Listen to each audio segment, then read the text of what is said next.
रोगी जैसी औषधि मांगता है, वैद्य वैसी औषधि नहीं देता। अब मीठी औषधि मांगेंगे, वैद्य नहीं देगा। वैद्य तो वो औषधि देता है जिसमें आपका हित हो। साधुता का कोई संस्कार शेष था, इसे नारद ने एक ही बात कह दी, जिसमें मेरा हित है वैसा कर दीजिए। मैं अपना हित अनहित नहीं जानता। मैं अपने भवतव्य से अपरिचित अनभिज्ञ हूं। जिसमें मेरा हित सिद्ध होता हो, जिसमें मेरा कल्याण है, वो कर दीजिए। जे विधि होए नाथ हित मोरा, लेकिन जल्दी कर दीजिए, देर मत करिए। मुझे इस पार लगाओ या उस पार लगाओ, कर दो जल्दी। और भगवान ने ऐसा उनका मुख बना दिया, मरकट का सा, बंदर का सा मुंह बना दिया उनका।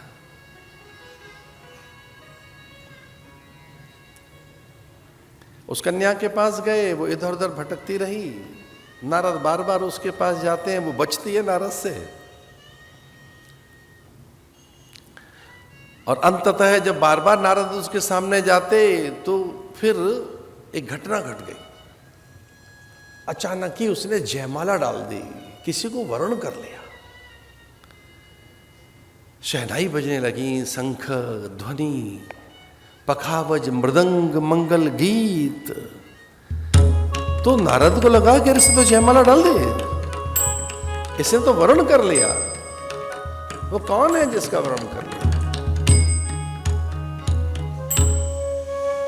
वो कोई और नहीं, स्वयं महामाया थी। वो कोई और नहीं, लक्ष्मी जी थी।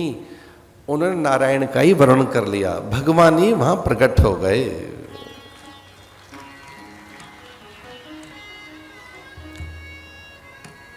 स्वयं भगवान नारायण, शंख चक्र गदा पद्म मकराकृति कुंडल, मीनाकृति के कुंडल। नारद ने देखा कि ये है कौन? कुंडल चिर परिचित से हैं, मीन आकृति के कुंडल।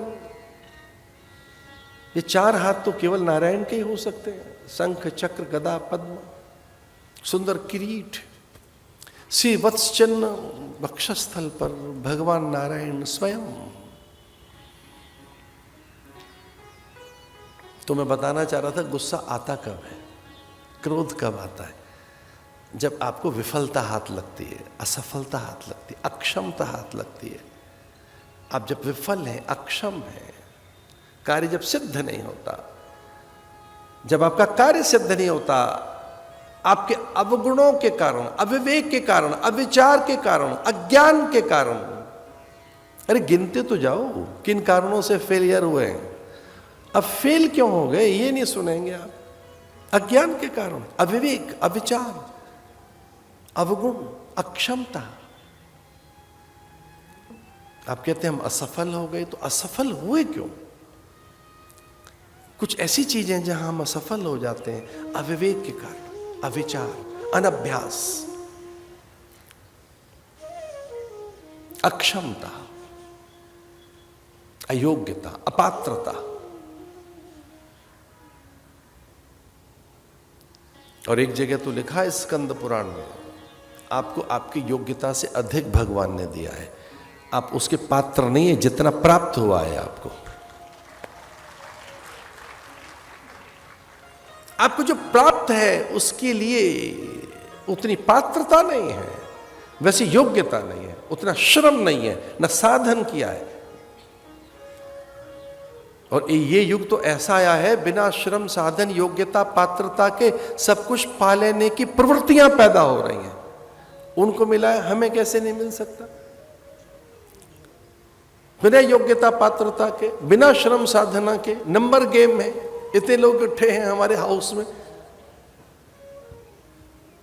कोई नंबर्स गेम। फिर योग्यता कहां गई? पात्रता, शील, संयम, सदाचार।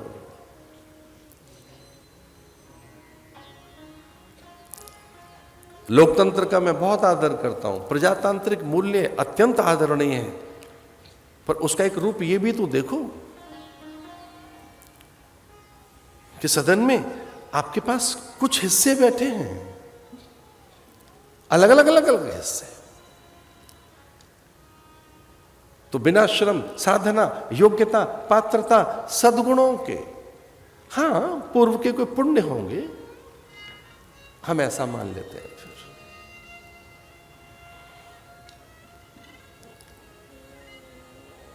और नारद ने श्राप दिया भगवान को कि जिस तरह से मैं रोदन कर रहा हूं, जिस तरह से स्त्री के वियोग में मेरे आंसू नहीं थम रहे हैं, एक दिन आपके आंसू पहुंचने आऊंगा, आपकी स्त्री का हरण होगा और मैं आपको समझाने आऊंगा वनवास काल में।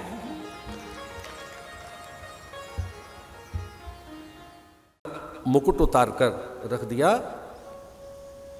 राजदंड रख दिया, राजवस्त्र उतार कर रख दिए, नंगे पैर अमराई की ओर, अमराई माने आम्रकुंज,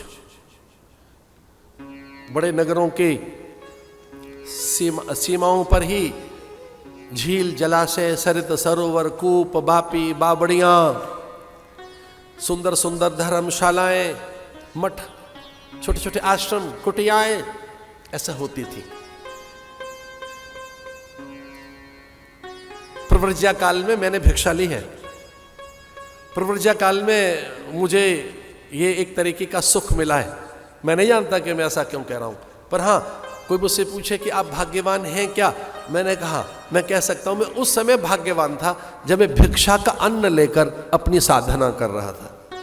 भिक्षा का अन्न लेकर, करतल भिक्षा तरतरवासा, करतल भिक्षा खलु भागवंता, कोपिनवंता खलु भाग्यवंता।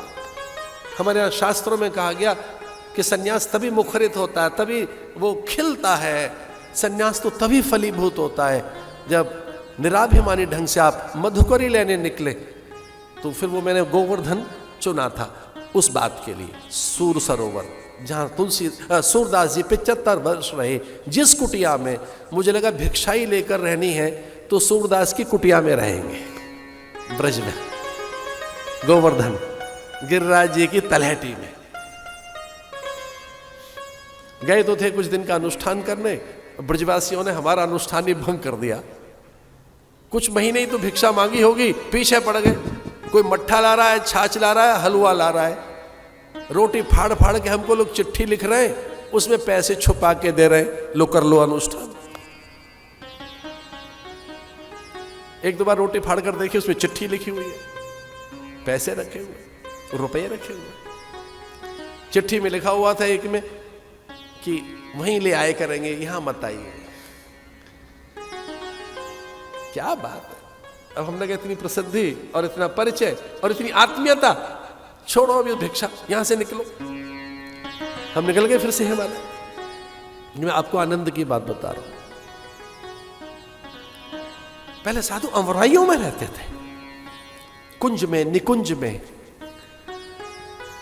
प्रण कुटीरों में, प्रणासनों पर, सरोवर के तट पर, जलाशय, झील के पास, जंगल, नगर के आसपास ही कहीं साधन भजन बना रहे। अब काल ने पलटी खाई है, काल एकदम बदल गया है, तो उस तरह की फिर बातें हो गई। गुरुदेव चले नंगे पैर, क्षमा कीजिए, राजा नंगे पैर चल पड़ा। वो राजा जो सब राजाओं के सम्मान के लिए नहीं गया है, गुरुदेव के आगमन के समाचार सुनते गया। साष्टांग प्रणाम, विश्वामित्र के चरणों में प्रणतिपात। ओम अखंड मंडलाकारं व्याप्तं येन चराचरं तत्पदं दर्शितं येन तस्मै श्री गुरवे नमः। देखो, गुरु मरता नहीं है, गुरु जिंदा चीज का नाम है, नित्य वस्तु है। किन्हीं के गुरु का शरीर न रहा हो, उनका मैं समाधान कर रहा हूं। अखंड मंडलाकारं व्याप्तं येन चराचरं। गुरु व्याप्त सत्ता है, वो तत्व है, वो विचार है। गुरु ज्ञान का नाम है, गुरु परंपरा है, गुरु देह नहीं है मात्र। अखंड मंडलाकारम व्याप्तम येन, कहां? चराचरम तत्पदम दर्शितम येन, वो सब जगह भाई। इसलिए गुरु शरीर नबी रहे तो गुरु थोड़े मरता है, कभी नहीं, गुरु कभी नहीं खोता। और ये कुछ बावरे लोग कहते हैं राम था, अरे राम था नहीं, राम है भाई। क्या बोलते होगे, त्रेता में राम थे, अरे भाषा ठीक कर लो भाई, त्रेता में राम थे कि राम है? नारायण निरंतर है, वो राम त्रेता से हैं, वो कृष्ण द्वापर से हैं, ऐसा बोलो।